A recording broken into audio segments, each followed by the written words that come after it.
Hi, my name is Attorney Walter Ruflon III. Let's go into question number 98 of the top 200 Social Security disability hearing questions you're likely to hear in an upcoming hearing. All right, let's go through it.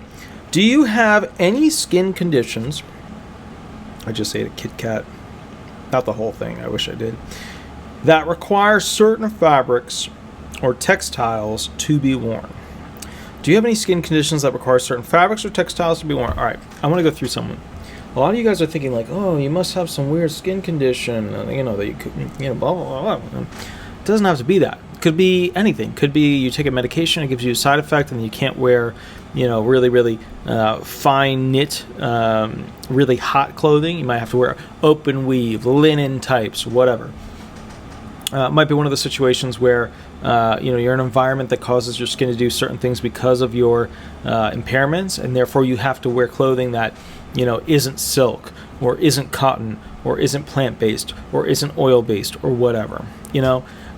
Think about this one.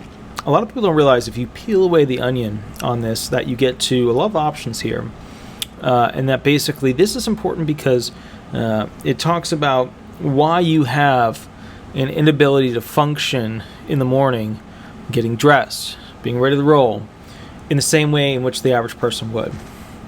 A lot of this is defining why you are unique and unable to work. And I want you to think about that. There's two elements: unique and unable to work. My impairments have made me unique, and therefore I am unable to work. Split it up like that. It's easy to go ahead and think about answering these types of questions. Why am I unique and therefore unable to work? All right. My name is Attorney Walter Ruflon III. If you want to catch up with me, shoot me an email or give me a call. Also, 5-star me whenever you can. Subscribe, like, whatever that. And then the other thing is 8 to 10 every Thursday I go live on YouTube Eastern Standard Time, so you can always catch up with me there and have a good old time. I'll catch you a little bit later and we'll go from there, and that's shadow whining in the background. Thanks so much. Bye-bye.